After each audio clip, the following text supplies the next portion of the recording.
23ാമത് മുറ്റിച്ചൂർ ഉറൂസ് Mubarak July 9 മുതൽ 11 വരെ വ്യാഴം, വെള്ളി, ശനി ദിവസങ്ങളിൽ നടക്കും. വ്യാഴാഴ്ച രാവിലെ 9-ന് ഇ.കെ. മുഹമ്മദ് ബാവ മുസ്ലിയാർ കൊടിയേറ്റം നടത്തുന്നതോടെ 3 ദിവസം നീണ്ടുനിൽക്കുന്ന ഉറൂസ് ആരംഭിക്കും. തുടർന്ന് കൂട്ടസിയാറത്തിന് സയ്യിദ് ഖമറുദ്ദീൻ ബാദുഷ തങ്ങൾ നേതൃത്വം നൽകും. വൈകിട്ട് 6:30-ന് നടക്കുന്ന ഖത്തം ദുആയ്ക്ക് വെൺമേനാട് മുദരിസ് സി അബൂബക്കർ മുസ്ലിയാർ നേതൃത്വം വഹിക്കും. തുടർന്ന് മുറ്റിച്ചൂർ മഹല്ല് ഖതീബ് സിദ്ദീഖ് ബാക്കവി ഉറൂസ് അനുസ്മരണം നടത്തും. തുടർന്ന് ഹംസ മഹ്മൂദി കൂളിമുട്ടം നയിക്കുന്ന ബുർദ മജ്ലിസും ഉണ്ടാകും. വെള്ളിയാഴ്ച പകൽ 2-ന് പ്രമുഖ പണ്ഡിതന്മാർ നേതൃത്വം നൽകുന്ന ഖാദരിയ റാത്തീബ് നടക്കും. വൈകിട്ട് 7-ന് ഇ.കെ. അഹമ്മദ് അഹ്സനി കോഴിക്കോട് നേതൃത്വം നൽകുന്ന ദിക്ർ മജ്ലിസും PMS തങ്ങൾ ബ്രാലം നേതൃത്വം നൽകുന്ന ദുആ മജ്ലിസും സംഘടിപ്പിക്കും. ശനിയാഴ്ച രാവിലെ 8-ന് തുടങ്ങുന്ന കൂട്ടസിയാറത്തിന് ഷാഹുൽ ഹമീദ് അഹ്സനി പാടൂർ നേതൃത്വം നൽകും.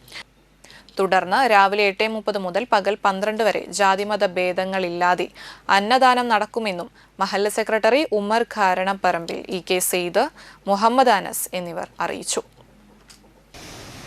23ാമത് മുറ്റിച്ചൂർ ഉറൂസ് മുബാറക് ഈ വരുന്ന ജൂലൈ 9, 10, 11 തീയതികളിൽ മഹാനവറുകളുടെ മക്കാം ഷരീഫിൽ വെച്ച് വിപുലമായി നടത്താൻ തീരുമാനിച്ചിട്ടുണ്ട്. 9-ാം തീയതി 9 മണിക്ക് കൊടികയറ്റം മഹാനവരുടെ മകൻ ഇ.കെ. ബാവ മുസ്ലിയാർ നിർവഹിക്കുന്നതാണ്. ജൂലൈ 10 വെള്ളി ഉച്ചയ്ക്ക് 2 മണിക്ക് ഖാദിരിയ റാത്തീബ് ഉണ്ടായിരിക്കുന്നതാണ്. വൈകിട്ട് 7 മണിക്ക് ദിക്ർ ദുആ മജ്ലിസ്.